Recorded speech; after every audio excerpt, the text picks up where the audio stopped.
Well, that's right. That's right. New York City, Jersey, Connecticut, Atlanta, London, everybody in California, everybody, of course, everybody all over Canada and all across the Caribbean. It is my pleasure to introduce one of the most prolific soca artists in soca music today. When you talk about groovy soca, there's groovy soca, and then this artist, he needs a category of his own. Album just dropped. Ladies and gentlemen, boys and girls, I want to introduce you to my brother, Kess in the building. What's going on, my brother? What's going on? Blessed, blessed, blessed, Hey. blessed. Love Give it. thanks, man. Yeah. Definitely, Good man. to good to see you and good to be here and big respect, you know? Thank you so much. Thank you so Yeah. much. Congratulations on your album, Man with No Door. And I'm pretty sure you've been asked this, and people are gonna continue to ask it. But I haven't asked the question, the title. Where did it come from? What was the inspiration behind it? You know, is about having a creative free space, you know? So for me, the man with no door just it speaks of that, you know, it speaks of that free creative space that I think we've arrived, you know, after, you know, exploring over the years. I think we found a way to bring the sound into one place. And I really wanted to have a body of work that represented that, you know. And then the other part of the story is that I did meet a man with no door, you know. He had no door for like 15 years, you know, What? and yeah, and he, you know, he lived very fearless and he's met amazing, interesting people from around the world, you know. And, you know, it just inspired me. The story inspired me. And I said, you know, hey, what? I need to, you know, create a body of work that represents, you know, what I'm feeling creatively at this point and, you know, free. So, Man with No Door is that picture, you know, we paint with it. Awesome. I asked you, I've interviewed you before. It was like 5 years ago. And back then there was a question that I asked, and I'm very curious to know your answer today.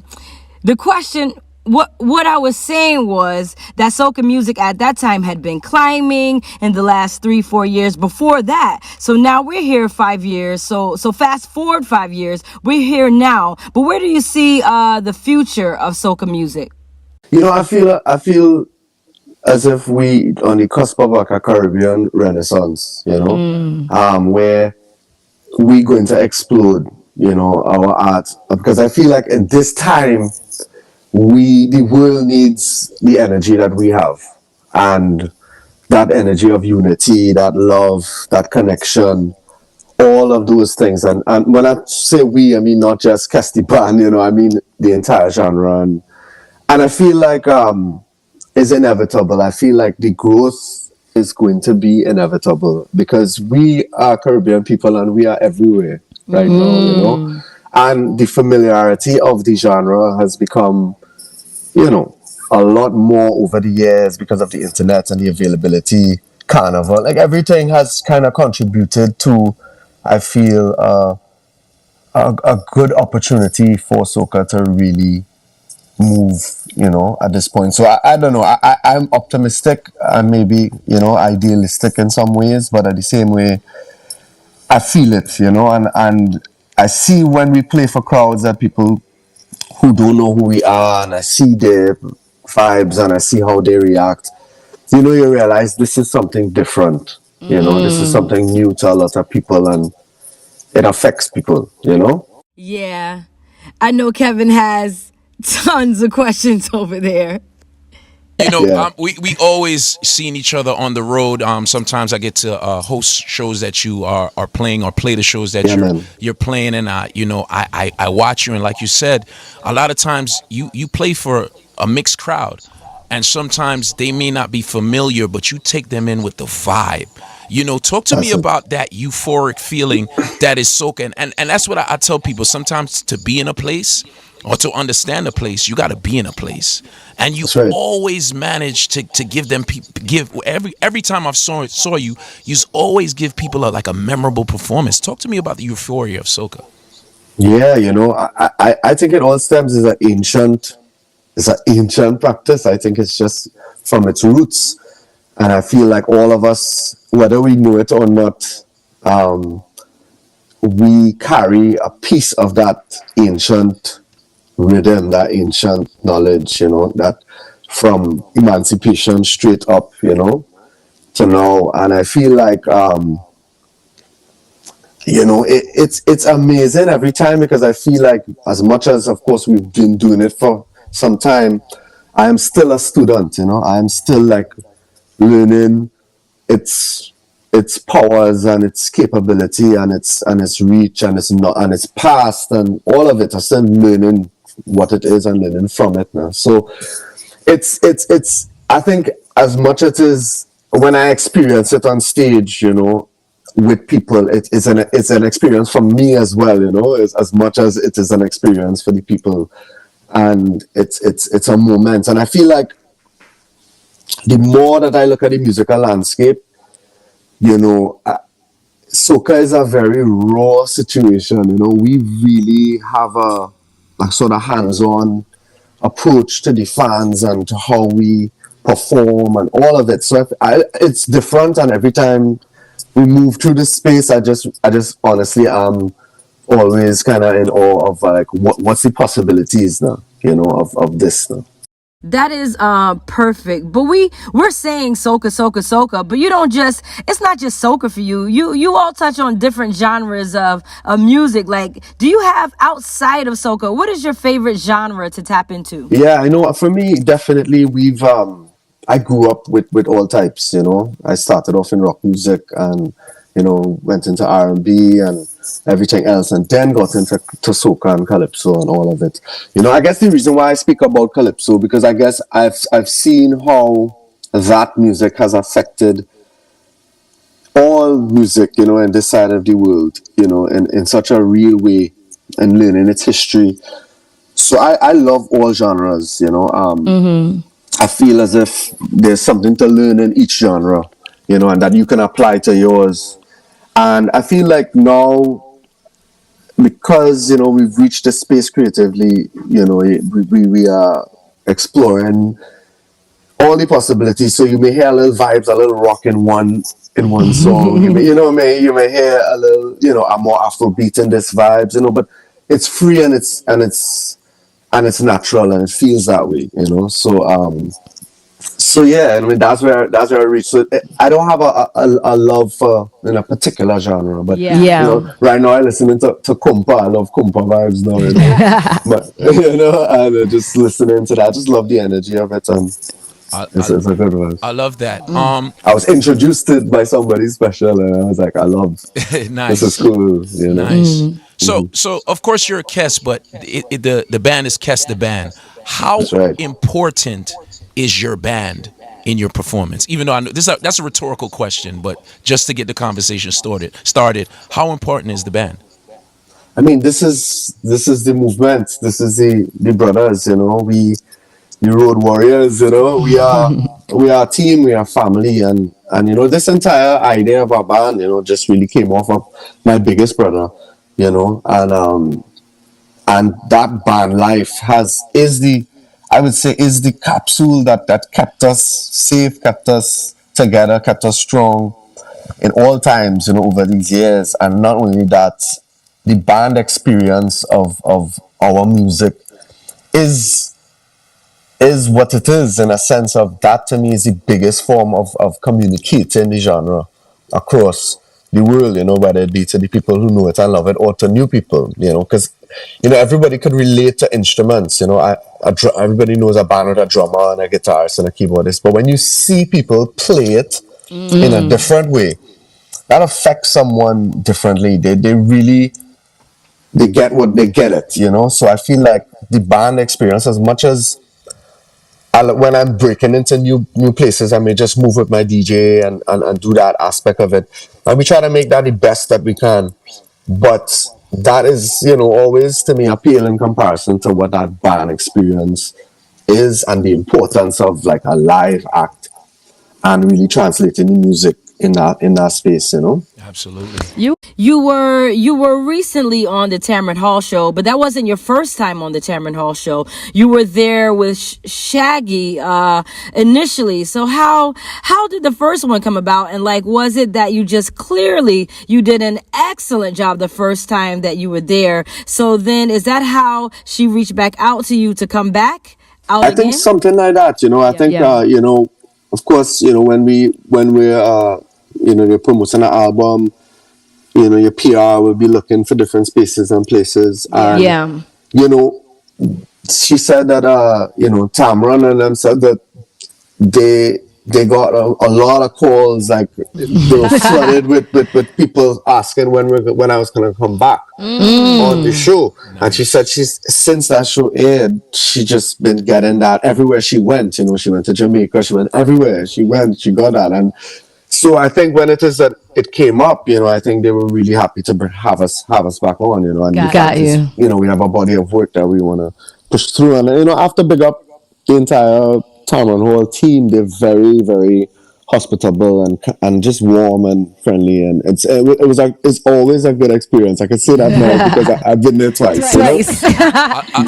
How was the audience of the? I'm sorry No, to get. cross you. How was the audience? The feedback? Because I know it's like a small studio audience in there, but you still get to feel a little It vibe. was it was so much vibes, the Trinbagonians and Caribbean people came out, they came to support, the Hey. flags, and it was a surprise too. I was just like, wow, and blown away, and so I was really moved by that. But yeah, it was great. The energy was warm and nice. Usually you go into some of those talk shows and you're like, wow, is it gonna be a Yeah. cool scene? But it was great. It was.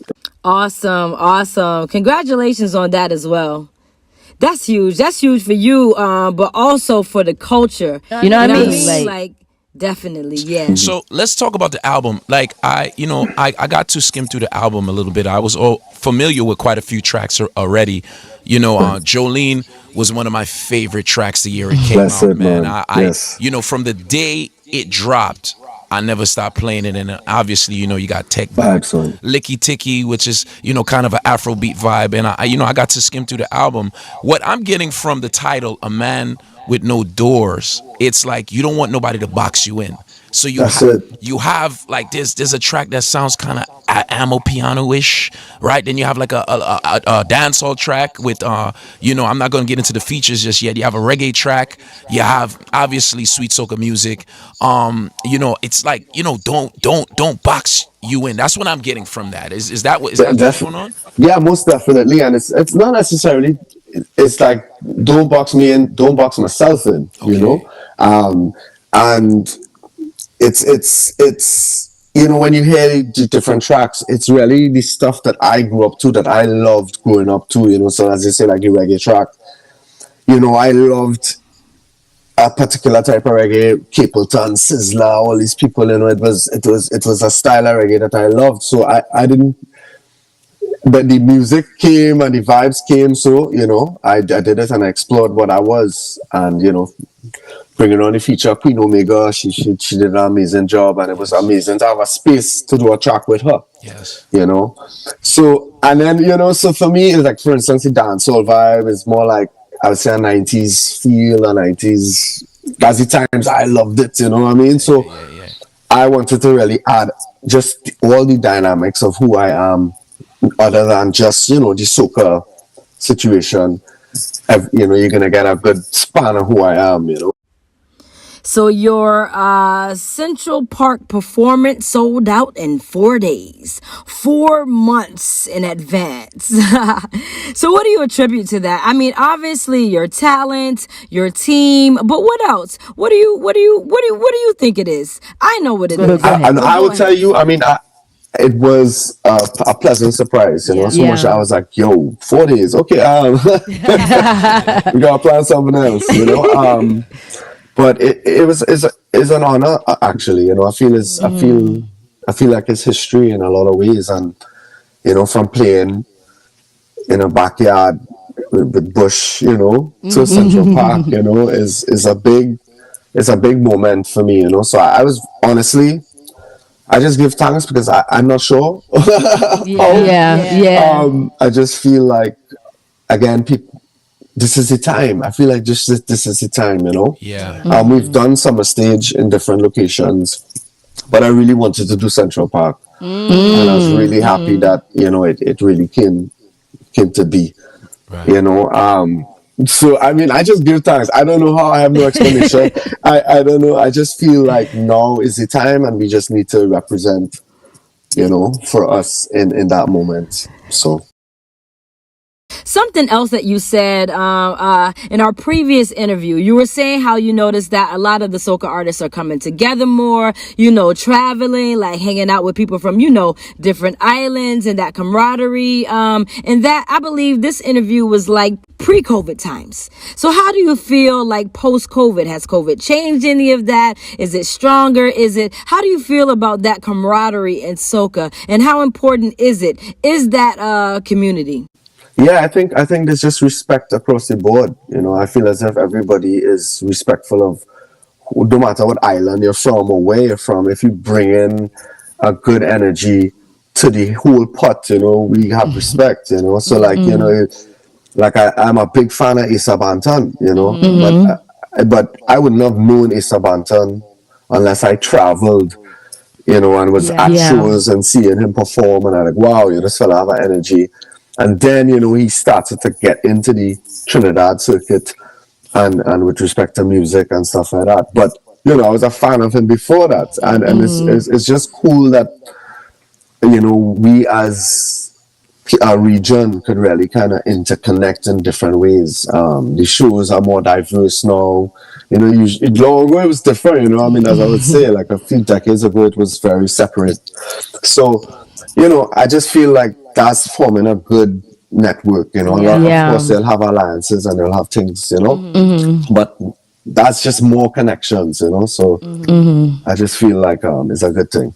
Awesome. Even with you saying that, it starts reminding me of like our interactions because Definitely. in my travels, when we was I remember we was on a cruise, and I think I was hosting a comedy show, and Yes. I had to approach the comedy show not as a DJ. I had to approach it very different. And you were one of the artists that came to me and said, "Yo, you on to something then." And then I think last Labor Day, you was just chilling at a show I was at. I was just doing my thing on stage, and you was like, "Yo, it's time for you to become an artist. It's time for you to sing a job." And I was like, "I actually do have a song." So it's like the encouragement from people like yourself, it really does give people like myself the courage to like step into an uncomfortable lane, because I'm a DJ. When I was telling those jokes, I didn't know if I was gonna be funny. As somebody who just did my first song last year with Mr. Killer, shout out to Mr. Killer, just going on stage and singing and moving at the same time is an art within itself. That's a whole different type of craft. Just being able to have that breath and have that diaphragm to be able to do that. I'm still learning how to do that. So I want to thank you just for that encouragement that you've given me, man. Thank you so much. Definitely, man. Because me growing up too, I got a lot of me coming up, important people telling me things that guided my entire life. So I think it's important to, when you feel something and you see your peers in the industry and you want to tell them, hey, say exactly what you feel, say exactly what you think, because you never know, that might help connect a few dots, and move things forward, for everybody. Right. Yeah. One of my most memorable memories of you was the year Savannah Grass came out. And condolences to you on the passing of your dad. Yeah, man.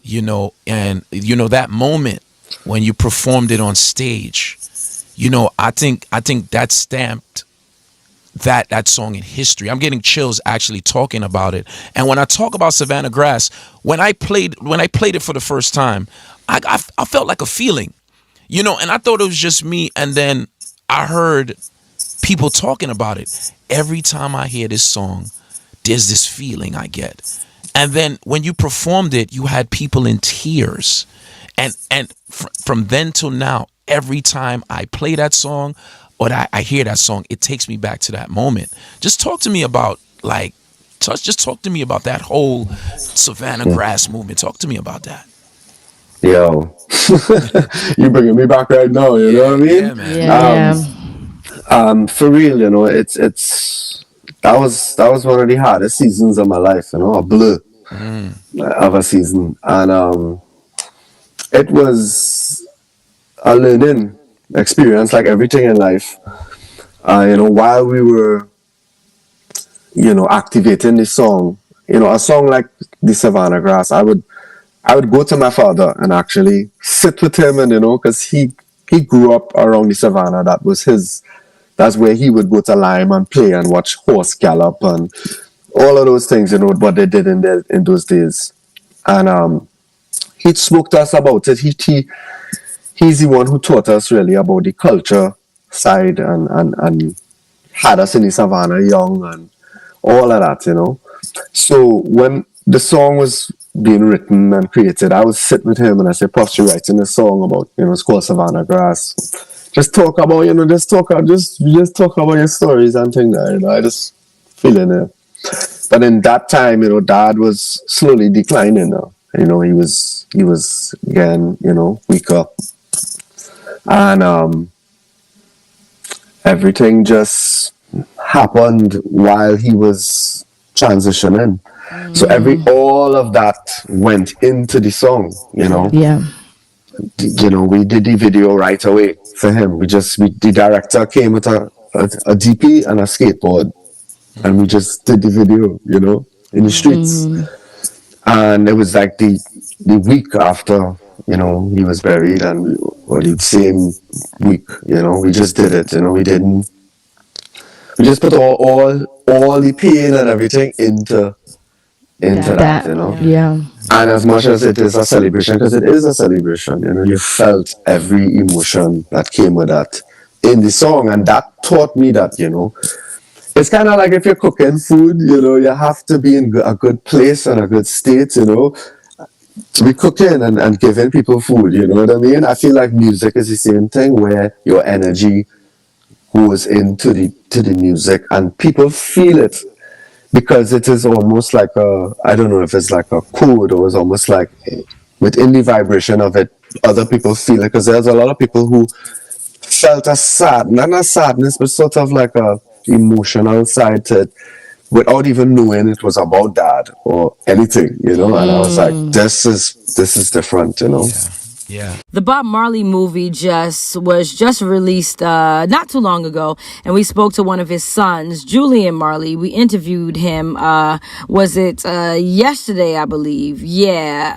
We asked him the question of the legacy that he wants to leave behind, right? So I want to ask you that same question in regards to your legacy. What legacy do you want to leave behind? What when it's your time, when it's all said and done? You know what? You know, you could want to leave a certain legacy, you know, but a legacy just becomes a legacy of whatever it is. You know, so I feel like I don't really dwell onto what is going to be left per se. I just kind of like trying to do what I can do when I can do it, you know, and do it now. And whatever that legacy is would be that legacy. Because, you know, it's kind of like you have an intention for a song and you putting that out. But when you put it out, it's not yours again, you know. It's everybody owned. It's everybody owned. What you are to someone may be different Right. from what you are to someone else. So, you know, whatever my legacy is let it be something that moves things along. You know, let it be something that opens minds and bridges gaps, and connects and awakens. All of it, you know. Yeah, I know Kevin has some fun questions that he has to go through before we wrap up. But I have a very serious question that I want to ask you. When are you and Just Jay going to admit that y'all are first cousins or something? Because I don't understand it. And you would think that as the years go by, y'all would look less and less like related. Big up Jay, man. Yo, Barbados and Trinidad close, It is, You never know. You No, never but know. they say I look like all kind of people, If Yeah, it's it's true. not It's true. common, if it's not like one of Bob Churen or so it's like it's Yeah. probably just the plight of red people, It's just we kind of like stand to look all related now. All right, I'm just joking. Go ahead, Kevin Crown. Before we get to the fun questions, this is something that I preach and I fight and I campaign for because I do play all genres of music and I'm an open format DJ to my heart, but the soca genre is where I get 80% of my work. And soca for me is not seasonal. I go from country to country, month to month, playing this music. And still, we have to prove to people that it's not just for a Trinidad carnival. So if you didn't hear, if a song came out in the past 3 weeks and you didn't hear it for Trinidad carnival, it doesn't mean that the song is dead. Exactly. You understand? Exactly. Talk I to me. agree. Talk to me about the people who just try to shrink it down to 2 months in Trinidad. Talk to me about that. I think it's a mindset. Because I'll tell you something. Of course, the industry has changed. We move from carnival to carnival around the world, come straight back. And there wasn't that amount of work and amount of things going on like before this. Like I feel like there were seasons that it was like it was big, but then they were like everything. It was they had a quiet time and then it shut up, and now it's in a whole different sphere. I feel I see. Jadel was somebody was saying that Jadel. No, she's performing every weekend. She could perform from now till the end of the year, and that's amazing and that's beautiful now to see happen now. So to me, it's just a evolution and the growth of the entire thing now, Yeah, man. Once again, congratulations on the album, and let's talk about the features. You mentioned Queen Omega as one of the features. Let's talk about who's featured on the album, man. Let's get into the features. Yeah, I mean, I don't mind jumping in with Queen. She, she's a force. I feel like really, really getting into her catalog and getting into who she is as an artist. And she grew up in San Fernando, where I grew up. It was just a good thing. She grew up same timing as me as well too, and just to hear her work and see what she was doing, I was just definitely blown. And then when she came around Lion Sound dubplate, it was powerful. I was like, I have this track, on the album, and I felt like it needed a feature. It was a complete track, but I feel like a feature would have been great because the music was so hard. I wanted to hear somebody else on it, like. I definitely did. And, Queen Omega being from Trinidad and being such a powerful reggae artist, I think she's just suit the entire vibe, where we are definitely going to introduce some people to who she is, but of course the reggae world knows who she is and she's made her stamp. So, for us it's about really bridging those gaps and those connections, with worlds, So I was just real happy and blessed that she came on the track. She blessed it out. She burned it down, Hey. It was amazing. So I'm just really excited for people to hear it and feel the energy of that. Right. So I know we have a couple more questions to ask you, but we want to take a quick commercial break to play some ads. You know what I mean? If y'all are just tuning in, good morning, good morning, good morning. Kess is in the building. The man with no door. Oh my goodness. The album. Go ahead and support. Make sure that you support. We're going to come right back. It's all about Carib Star Radio. And of course, your Caribbean Sunrise with Kevin Crown and Vayne. That's right. He's still here with us. The man with No Doors album in stores, album on all streaming platforms right now. Kess is still in the building with us. Ladies, he hasn't left yet. Ladies, he hasn't left. Now let me just let me just say this, right? Just playing your music, right? When you go into a Kess session, right? There's, like I said on the intro, there's groovy soca and then there's Kess. right?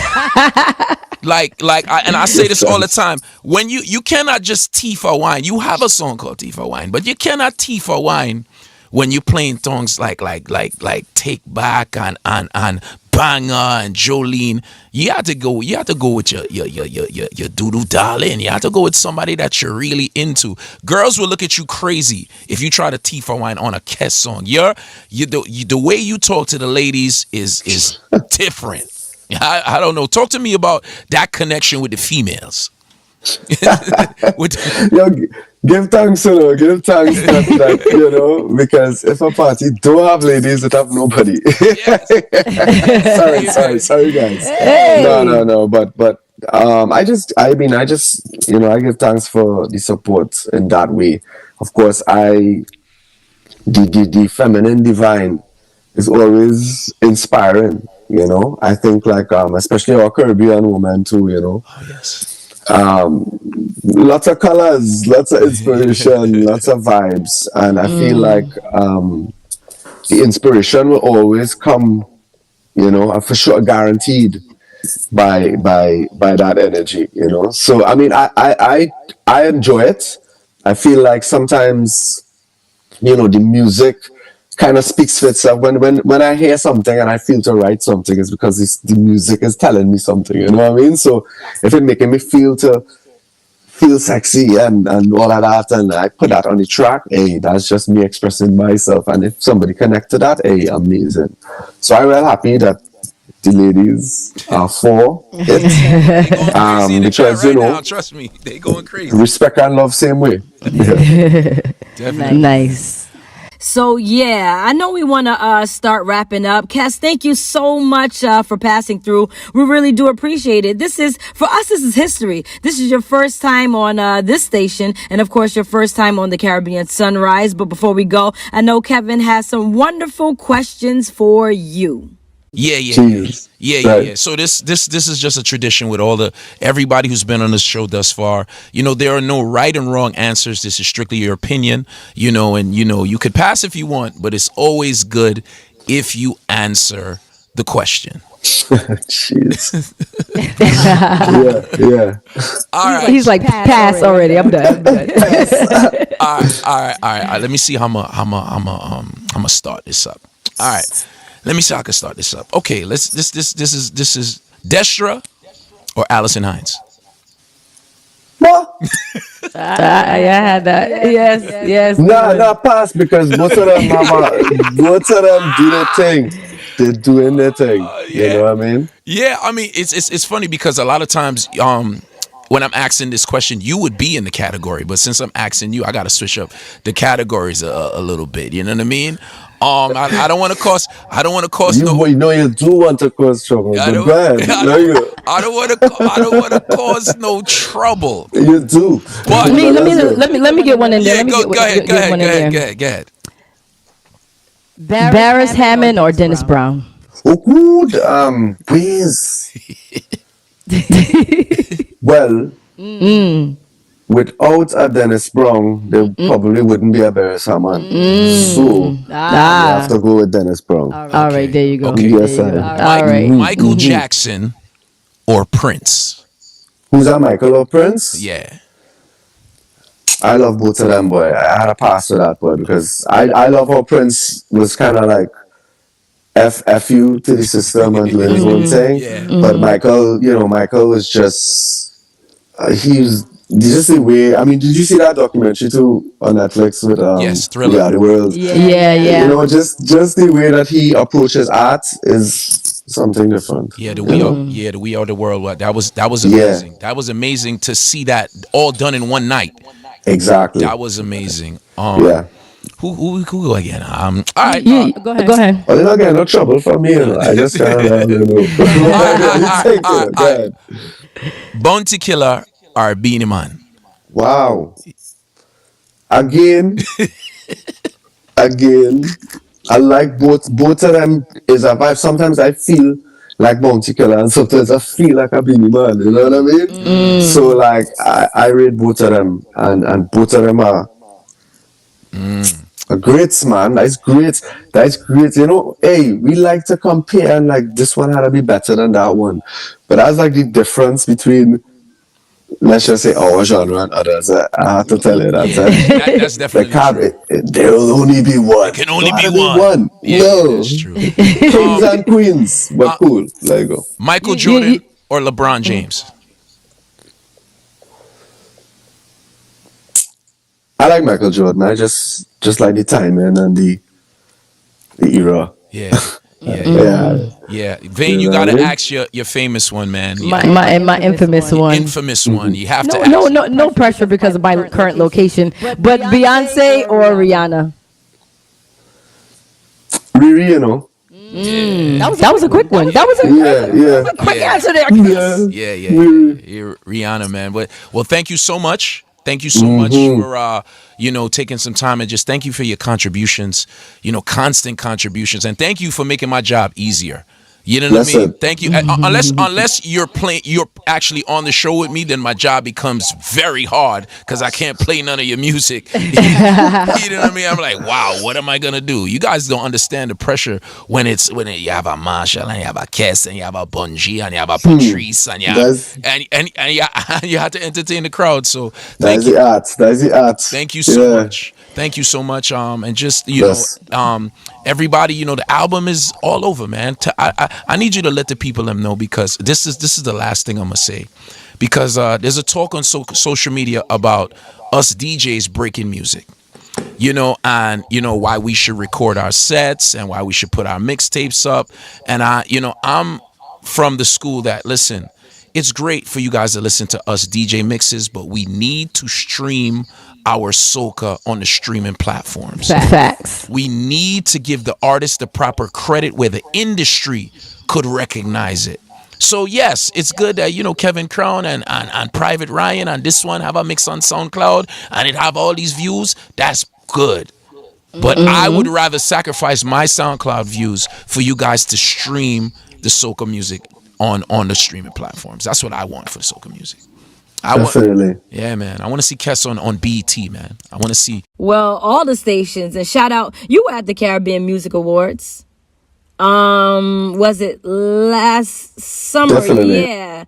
Yeah, so I could see that is very important to you, the camaraderie, the community coming together. I think you were saying that the true definition of one love, like soca music, is helping to bring people forward, but we can't do it alone. It can't just be Trinidad. It can't just be Jamaica. It can't just be Barbados. It can't just be St. Vincent or St. Lucia or Grenada. It has to be everybody coming together. And again, I believe that you are in the forefront of this movement. We do appreciate you coming on this show, because that is what this station is all about. Everybody coming together. That is the point of Carib Star Radio. So the fact that you are here, we truly, truly, truly appreciate it, and continue to wow us and do what you do. And you have our full support always. Blessed. And thank you for having me. And big up and love. And yes, Man with No Door is out. Yes. Support, stream, and let me kick down all those doors and do what we have to do. You know? You're playing a job in Grenada this year?